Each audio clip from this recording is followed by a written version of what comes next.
Alhamdulillah wa syukrulillah wa la hawla wa la quwata illa billah. Syukur kehadirat Allah Azza wa Jalla. Dalam kesempatan yang mulia ini, saya bersyukur dapat memperkenalkan diri dalam rangka pernyataan diri dosen dalam unjuk kerja Tridharma Perguruan Tinggi. Perkenalkan, nama saya Zulfikar Akbar Ramadan, dosen pada program studi Pendidikan Agama Islam Universitas Muhammadiyah Sidoarjo. Saya mengampu salah satu mata kuliah program studi Pendidikan Agama Islam, yaitu Metodologi Studi Islam. Mata kuliah Metodologi Studi Islam diberikan kepada mahasiswa pada semester 2 dengan bobot 3 SKS.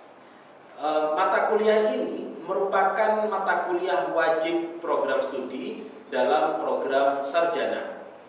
Mata kuliah ini bertujuan untuk mendukung capaian pembelajaran lulusan atau CPL, khususnya dalam penguasaan konsep teoritis dan praktis dalam ilmu-ilmu keislaman yang dapat diaplikasikan dalam konteks pendidikan. Selain itu, mahasiswa juga dilatih untuk mampu melakukan penelitian di bidang pendidikan Islam dengan pendekatan yang ilmiah dan sistematis. Tak kalah penting, mahasiswa juga dilatih untuk memahami isi Al-Quran serta hadis dengan benar sebagai landasan dasar dalam pendidikan agama Islam. Sedangkan terkait capaian pembelajaran mata kuliah atau CPMK, mahasiswa diharapkan mampu mendeskripsikan pengertian MSI atau metode studi Islam, metodologi studi Islam, dan prinsip dasar epistemologi Islam, serta memahami konsep manusia dan kebutuhan doktrin agama. Mahasiswa juga diajarkan untuk menganalisis konsep sumber ajaran Islam dan karakteristik Islam sebagai agama wahyu, dan produk budaya dan pengetahuan ilmiah. Selain itu, mahasiswa juga dapat mengaplikasikan berbagai pendekatan dan model kajian terhadap Islam serta melakukan analisis mendalam terhadap artikel-artikel studi Islam dan menguasai pengetahuan langkah-langkah yang diperlukan dalam proses analisis tersebut. Nah, terkait dengan sub CPMK, mahasiswa itu diharapkan dapat memperoleh pemahaman yang mendalam mulai dari pengertian MSI dan dasar-dasar epistemologi Islam dan memahami kebutuhan manusia terhadap agama. Selanjutnya, mahasiswa juga mempelajari sumber ajaran Islam dan karakteristik Islam sebagai agama wahyu, produk budaya, dan pengetahuan ilmiah. Dalam tahap berikutnya, mahasiswa akan mengaplikasikan pendekatan dan model kajian normatif serta sosiologis historis terhadap Islam, serta melakukan analisis terhadap artikel-artikel yang telah ditulis oleh banyak pakar dalam tema-tema yang berkaitan dengan studi Islam atau dirasah Islamiyah secara komprehensif untuk memperkaya wawasan dan kemampuan akademik mereka. Kemudian keaktifan dan terkait dengan penilaian dari mata kuliah ini yang kami nilai itu diantaranya adalah keaktifan dan partisipasi mahasiswa. Kami menilainya melalui observasi dan partisipasi. Teknik ini digunakan untuk mengamati kontribusi mahasiswa dalam diskusi dan presentasi serta keterlibatan mereka dalam tugas kelompok. Terkait metode pembelajaran atau teknik atau bentuk pembelajaran, kami menggunakan cooperative learning, diterapkan dengan metode presentasi dan diskusi yang kami lakukan selama 100 menit, di mana mahasiswa yang membaca buku, menyiapkan presentasi, mereka kemudian berdiskusi, dan mereka kemudian memberikan catatan-catatan melalui platform e-learning atau tugas yang mereka bisa kerjakan melalui e-learning.unsida.ac.id untuk mendukung pembelajaran daring. Nah, penilaian dalam mata kuliah ini dibagi dalam beberapa komponen. Bobot penelitian itu mencakup tugas individu dengan bobot sebesar 30%, tugas kelompok sebesar 30%, kemudian ujian UAS ya, ujian akhir semester itu sebanyak 20%, ya, UTS dan UAS ya maaf. Jadi UTS 20%, UAS 20%. Selain itu juga partisipasi aktif mahasiswa dan kontribusi mahasiswa dalam tanya jawab itu memiliki bobot 10%. Ini perkenalan dari saya. Terima kasih. Assalamualaikum warahmatullahi wabarakatuh. Bismillahirrahmanirrahim. Assalamualaikum warahmatullahi wabarakatuh. Alhamdulillah wa syukrulillah wala haula wala quwwata illa billah. Kita mulai perkuliahan dengan bersama membaca basmalah. Bismillahirrahmanirrahim. Kawan-kawan mahasiswa, alhamdulillah pada pertemuan ke-6 ini ya, bahwa sebelumnya kita telah mengkaji ya, tentang studi Islam. Antara studi Islam itu ada yang normatif, ada yang historis, sosiologis gitu ya. Yang studi Islam yang sifatnya normatif itu kita semua yaitu yang mengkaji Islam dari sudut pandang benar dan salah ya, norma-norma Islam. Jadi kalau misalkan kita mengkaji Islam untuk mencari hukum suatu agama atau suatu kebenaran atau suatu kebenaran dari akidah, maka itu terkait dengan studi Islam yang normatif. Nah, berbeda dengan studi Islam normatif, ada juga studi Islam yang sifatnya historis, sosiologis. Nah, pada pertemuan ke-6 ini kita akan mengkaji tentang salah satu bentuk studi Islam yang sifatnya normatif, ya, yaitu bentuk studi tafsir. Ya, tafsir itu terkait dengan apa, teman-teman? Kalau ada tafsir itu pasti Al-Quran. Jadi bentuk studi tafsir Al-Quran. Jadi ini kaitannya dengan Al-Quran. Dan tantangan otentisitas Al-Quran ini nanti kita bahas. Kemudian juga tentang hermeneutika. Karena hermeneutika ini di era sekarang itu digunakan sebagai alat untuk menafsirkan salah satunya Al-Quran, yaitu metode interpretasi terhadap sastra mulanya, lalu kemudian dikembangkan menjadi metode interpretasi terhadap Al-Quran. Nah, kemarin ya, sudah kita bagi untuk tema presentasi ya, dan kalian juga sudah kami beri rujukan-rujukannya untuk dibaca khususnya terkait bentuk studi tafsir ini, dan kami minta kelompok yang mempresentasikan tentang studi tafsir ini untuk mempresentasikan hasil dari apa yang sudah dia baca di melalui artikel dan buku-buku yang telah kita berikan.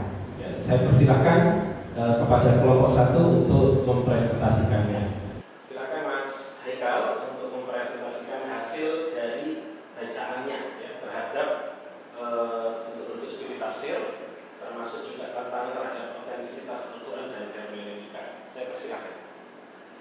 Baik, teman-teman sekalian, Assalamualaikum warahmatullahi wabarakatuh.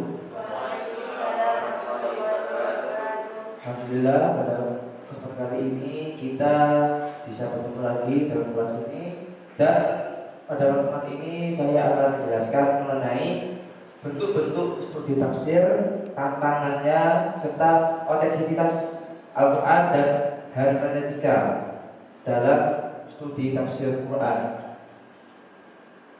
Yang pertama perlu kita ketahui bahwa studi tafsir ini itu sudah lama berkembang ya, dari zaman para sahabat, para ulama hingga zaman sekarang.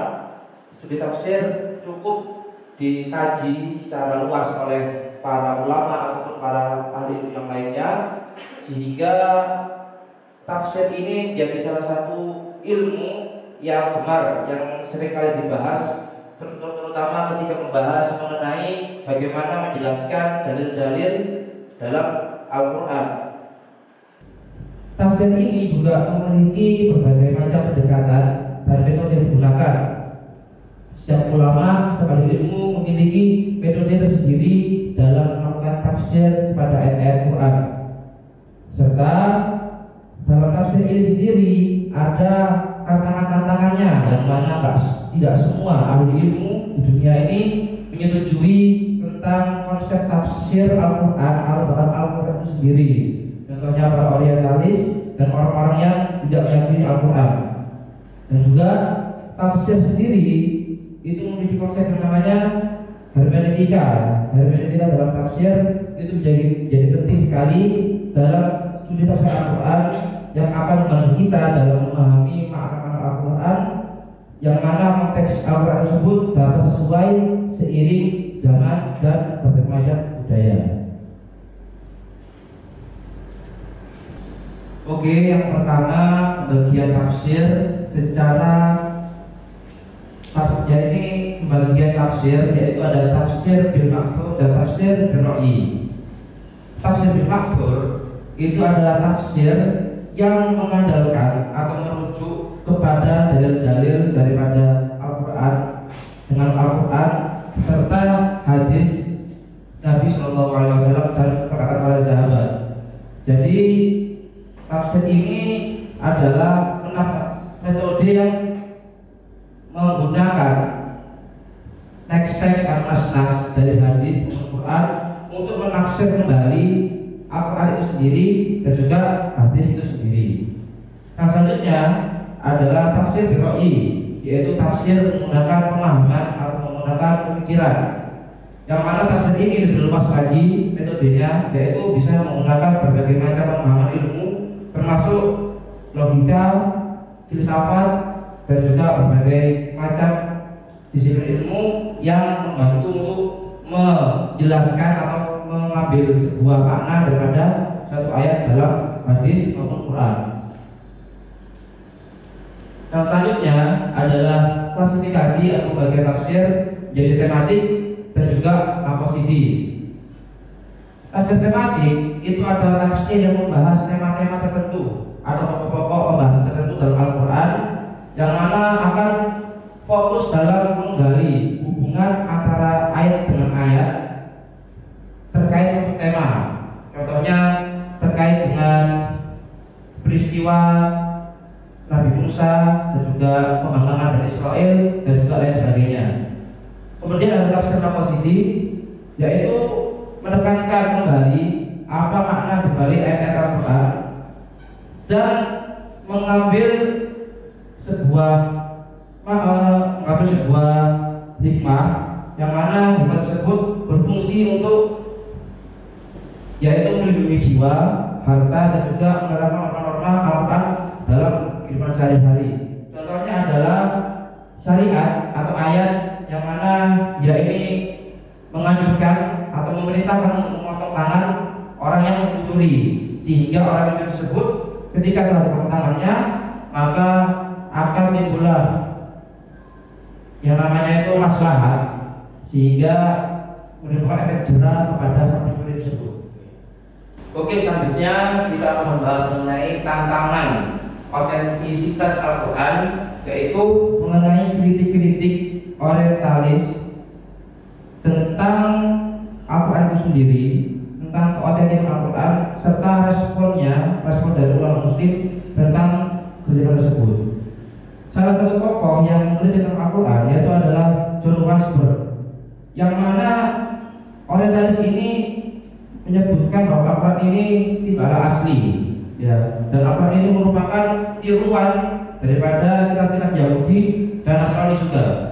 Contohnya adalah kisah Nabi Muhammad pada surat Al-Isra 1, yang mana John Wansberg ini menyamakan kisah Nabi Muhammad itu dengan peristiwa Exodus Nabi Musa pada kitab Injil, sehingga hal tersebut juga menambah argumen dia untuk semakin menentang Al-Quran bahwa Al-Quran itu asli dan bukan tiruan.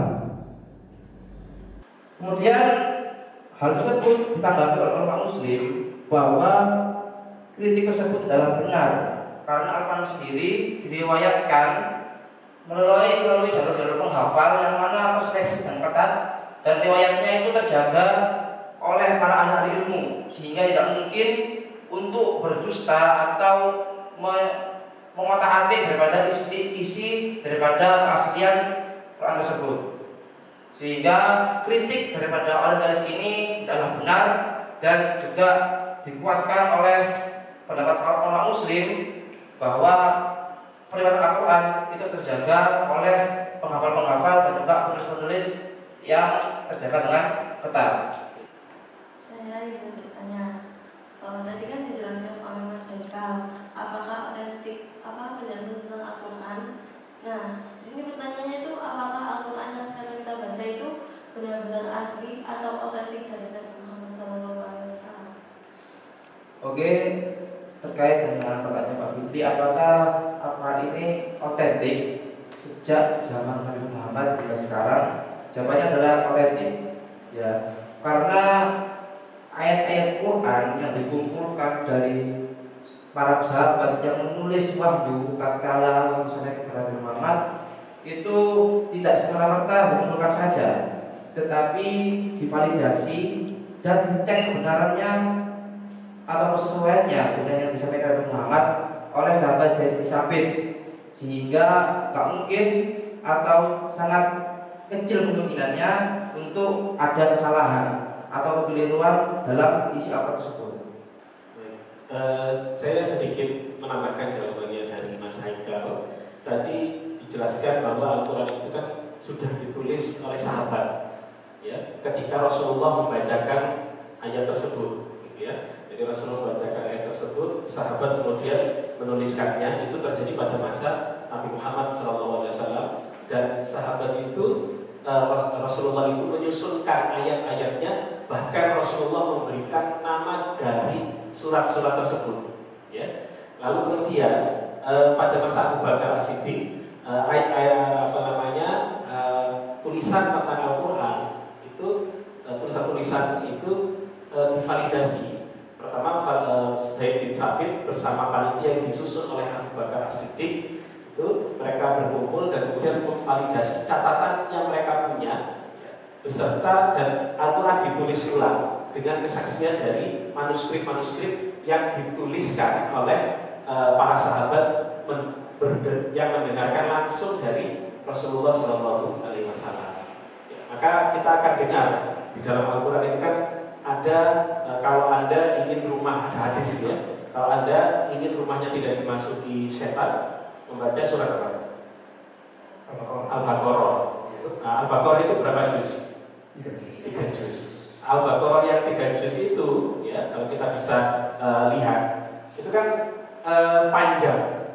Tapi para sahabat pada masa itu sudah banyak yang menghafalnya, ya, dan para sahabat itu sudah punya catatan tentang surat Al-Baqarah. Apalagi ayat tentang surah Yasin itu kan ada, ya. Kemudian barang siapa yang ingin membaca surat Yasin pada malam hari, asbahat al-furonlah, pada pagi hari ini dia akan diberikan ampunan. Surat Al-Waqiah, yang baca surat Al-Waqiah, dan tusiku faqatan abadan, akan kena kemiskinan. Surat Tabarok 30 ayat gitu ya. Surat Al-Kahfi yang membacanya pada hari Jumat. Kemudian surah Trikul Trikul Wawahad dan Mu'awwidhatain, Qul a'udzu birabbil falaq dan Qul a'udzu birabbin nas. Sehingga sangat valid bahwa ayat-ayat itu sudah, surat-surat itu sudah ada di benak para sahabat, ada dalam catatan-catatan para sahabat, sehingga valid Al-Quran yang kita baca sekarang itu sudah pasti dihafalkan dan ditulis sejak 1400 sampai 500 tahun yang lalu. Monggo dilanjutkan.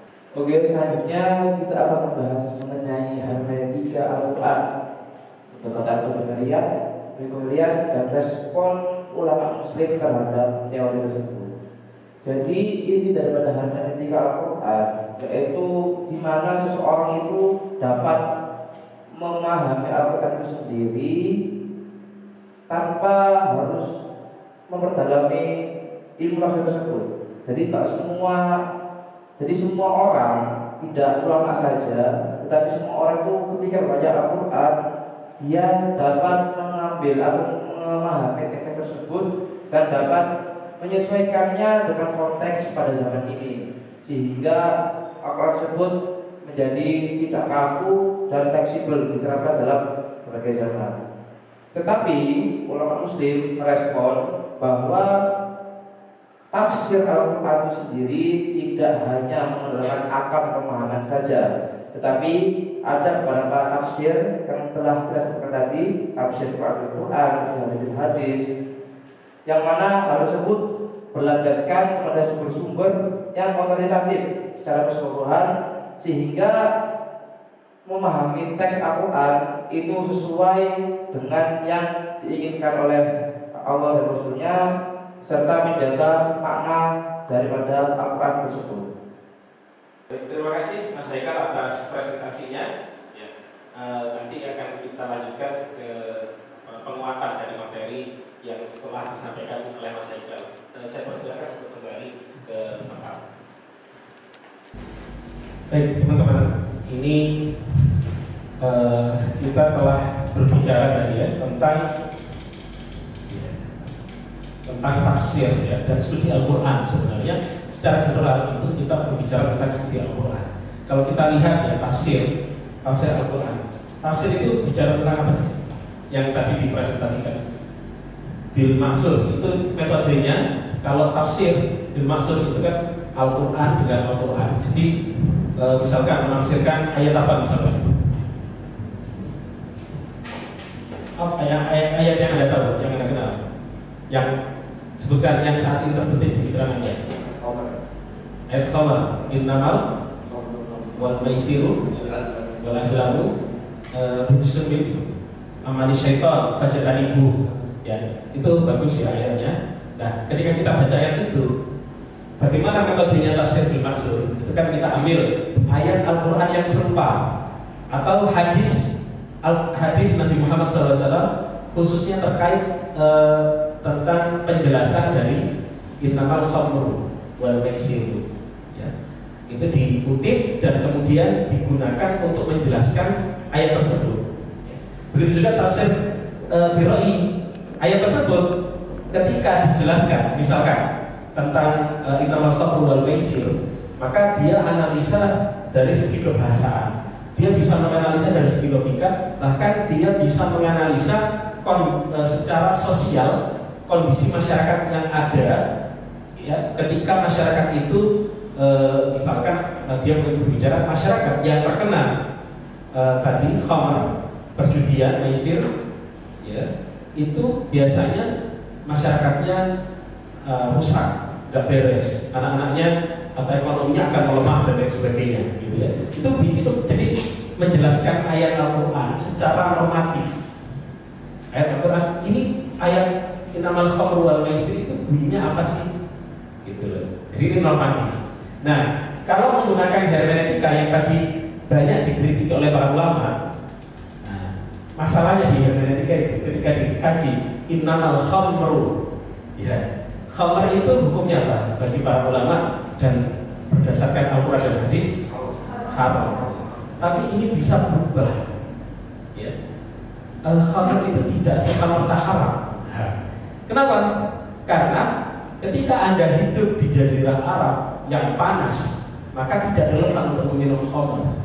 Tetapi ketika Anda hidup di kutub utara, Anda misalkan lahir menjadi suku Eskimo, gitu ya.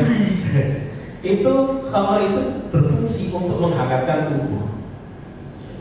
Nah, kalau misal mutlak haram, apapun yang terjadi haram. Tapi kemudian ketika digunakan hermeneutika, itu dilihat kondisi sosial masyarakat yang suka minum khamar, maka tidak boleh mengharamkan khamar. Ya. Sebenarnya Islam itu kan boleh saja kamu kalau mengkonsumsi khamar, karena itu urusanmu sendiri, gitu ya. Tapi secara hukum ini adalah haram. Oleh karena itu para ulama mengkritisi, karena ini penjelasan secara normatif, norma agama.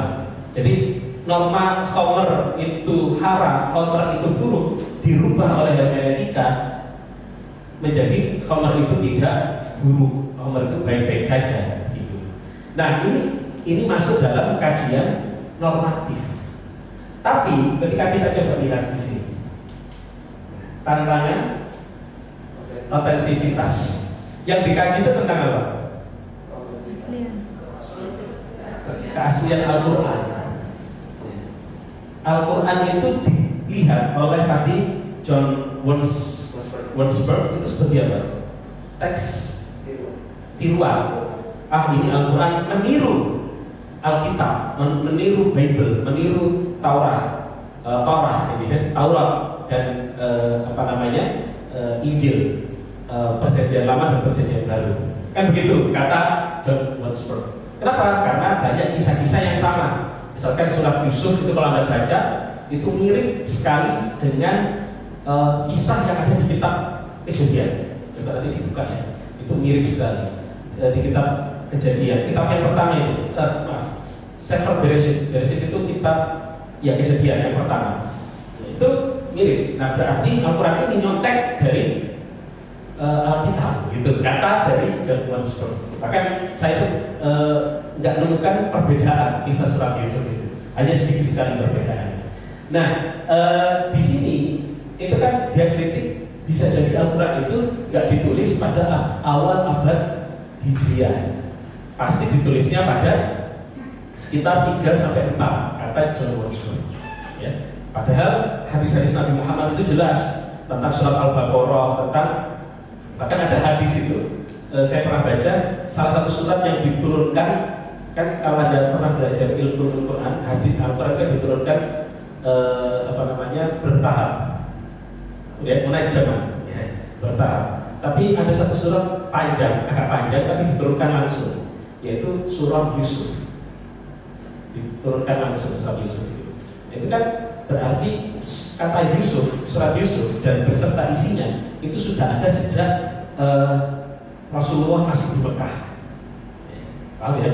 Sejak Rasul masih di Mekah, saat itu dalam banyak riwayat menyebutkan untuk menghibur Nabi Muhammad yang sedih karena waktu itu pada masa Amrul Huzn, hari kesedihan meninggalnya siapa? Khadijah dan Abu Thalib. Abu Thalib itu pamannya. Nah, di sini itu kan kita bisa lihat itu penjelasannya sebenarnya pada studi tentang otentisitas ini tidak masuk pada studi Islam normatif. Ini itu masuk dalam studi Islam apa? Historis. Dia kan bicara tentang historis sejarah apa? Teks Al-Quran. Makanya bukunya Al-Azhari ya sebagai penulisnya itu menuliskan the history of the Quranic text, sejarah teks Al-Quran, ya, sejarah teks Al-Quran. Jadi untuk mengkritisi para orientalis yang banyak melakukan kritik terhadap Al-Quran itu sendiri. Jadi studi tentang Al-Quran ini bisa dilihat tadi kesimpulannya ya, tentang tafsir. Ya, tafsir ini sangat memiliki corak dan terus hermeneutika itu studi Islam normatif. Hanya saja hermeneutika menggunakan metodologi modern. Bukan modern, saya tidak bilang modern. Metodologi kajian yang dilakukan terhadap teks-teks sastra. Anda kalau misalkan mengkaji kitab novel Bumi Manusia, itu kan bisa banyak, nanti bisa browsing tentang jurnal-jurnal artikel-artikel hermeneutika, analisis hermeneutis terhadap bumi manusia atau ayat cinta dan lain sebagainya. Nah, sedangkan ini kajian terhadap teks Al-Quran ini termasuk dalam wilayah historis, kajian Islam historis, ya, dengan mengkaji berbagai sumber-sumber historis dari Al-Quran. Saya kira itu terkait perkuliahan kita pada hari ini. Semoga apa yang kita bicarakan bermanfaat. Assalamualaikum warahmatullahi wabarakatuh. Wassalamualaikum warahmatullahi wabarakatuh.